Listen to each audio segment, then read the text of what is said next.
naddala eri bannamawulire obugonda okweyambisibwa mu kulonda. Enteekateeka eno yatambudde etya sofe eri bannamawulire? So nga bwogedde olunaku lwajjo akakiiko kayise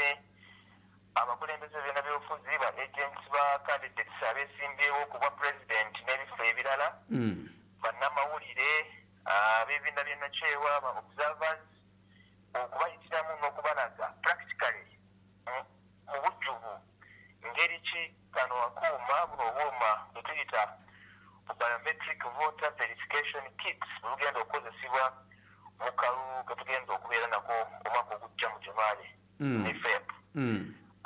So omusomo gwatambudde bulungi, abantu bagwetabyemu nnyo, abakiikirira ebibiina by'obufuzi baabaddewo, abakozi b'akakiiko k'ebyokulonda ne babayitiramu ne babalaga. Twabadde nga tuteeseeko engeri ya polling station yennyini nga bw'ebeera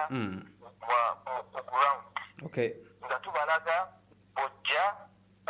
osookerawa, kyekiddako kyekisembayo. So mu bantu abo abaddewo olunaku olwajjo twabasaba okusindika eri akakiiko k'ebyokulonda ebibakwatako ne tukolawo nga voters register eyeeyo polling station gye twayise electoral commission polling station nga yakusa kati abo ne tukolawo voters register, abantu ne bajja nga balina national IDs zaabwe, nga balina voters slips zaabwe, ne bayita mu process ng'ekigendererwa kwe kubalaga era okulaga bannayuganda nti okukozesa buno obuuma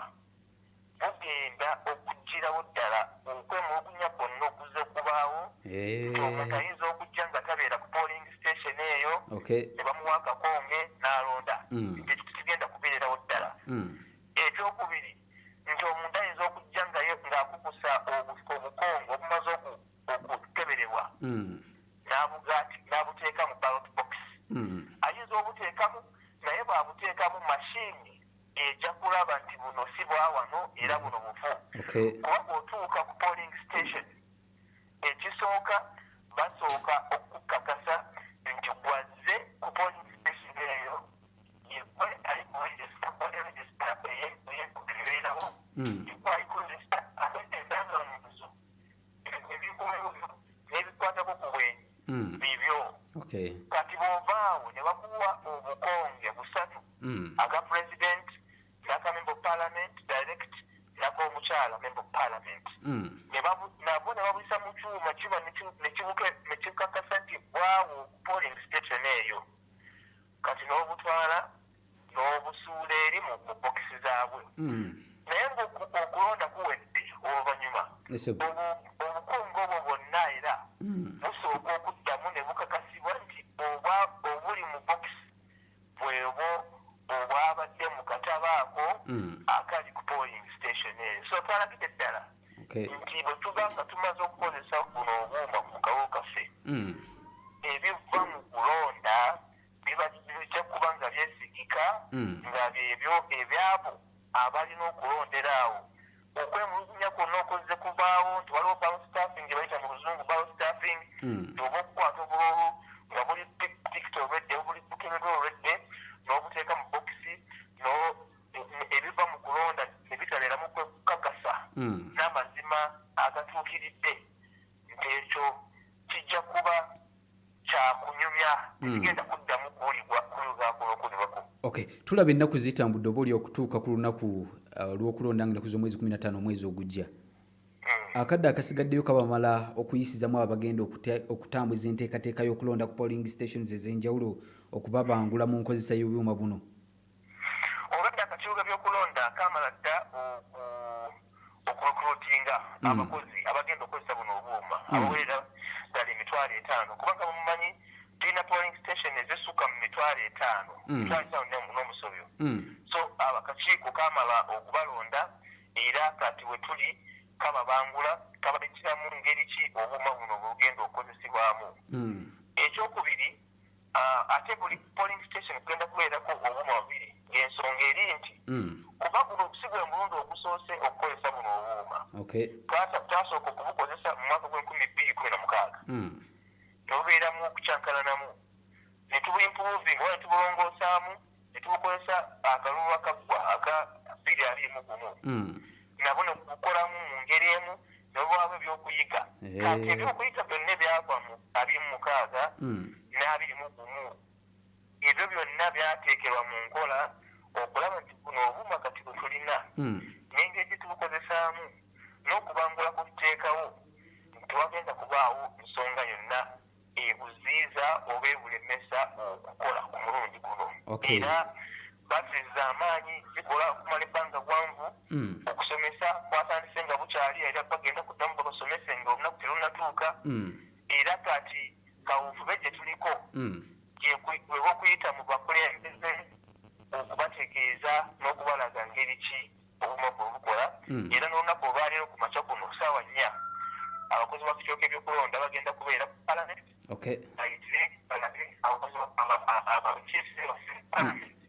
ngeri ki obuma bwokolamu era ne ku mitendera gy'okubeerawo n'okulanga buno obuma so tumanyi ddala nti kyetagisa weekiri era n'okubanga okwetagisa weekuli bwe tunatuukira mu January okulonda buli omu ajja kuba amanyi kiki ekyokukola. Mu lunaku lwe lumu olunaku lw'eggulo mukulu mukyunguzi twalabye wabaddewo ku nkyukakyuka ennaku ezigenda okulonderwako abantu ab'enkizo omuli abo abalina obulemu abakadde abavubuka kino kyavudde ku ki? Ekyo omanyi akakiiko bwe kaba gategeka okulonda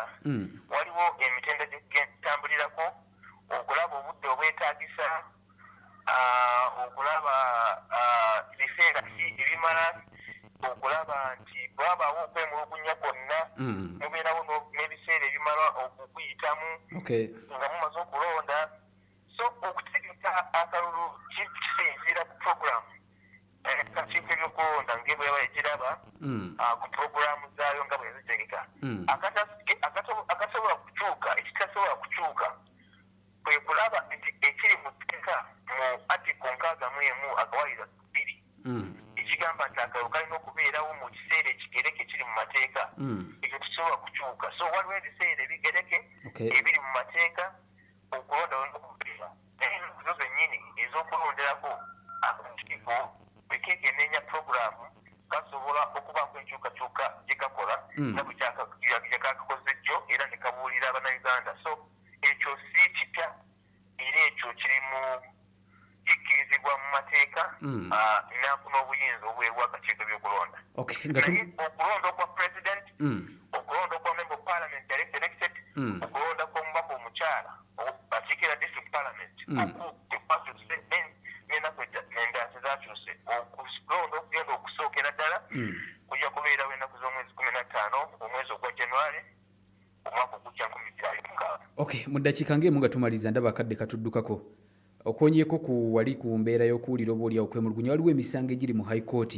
egy'abo abeesimbye ku bifo ebitali bimu gino tegigenda kubataataganyamu mu kufulumya obukonge kuba ndaba ennaku ezisigaddeyo kati ntono. Ekisooka okugenda mu kkooti ekyo kiri mu mateeka era buli omu atikira mu kkooti aba akoze ekyabuvunaanyizibwa kuba amateeka g'ebyokulonda gaateekako emitendera egirina okuyitibwamu omuntu wanga tamatidde ku nsonga yonna eyekuza ku byokulonda so ekyo kyokubeera mu kkooti kyekyo kinini ekiri mu mateeka ate kikirizibwa ekyokubiri tekigenda kere yamu ku nteekateeka y'okufulumya obukonge okufulumya obukonge nedda tewabeerawo kizibu kyonna akakiiko kamanyi ebifo ebirimu okwemulugunya kaba kamanyidde ddala nti olweddeko katambula n'okutegeka obukonge era abakozi b'akakiiko ebyokulonda n'okutegeka obukonge ballot papers kokugenda mu maaso kooti bwesalawo kuba tetumanyi kooti engeri tijegenda okusalawo kooti bwesalawo akakiiko kabeera ne puroguramu esobola okuteeka mu nkola ensalawo ya kooti kasita akalulu kaba tekanabakugwa so olwekyo bannayuganda tebeeralikirira ebifo ebirimu okugenda mu kooti si bingi bwebo ensalawo yonna eya kooti akakiiko kajja kigoberera nga kooti bw'ebeesazeewo. Butereevu tweyanziza nnyo tweyanzige tukwagaliza amakya malungi mwewale muno nga mwewale nnyo mwewale ddala. Amiina sebo. Eno ye wake up call mu program etuli omukeeze. Munnayuganda otawa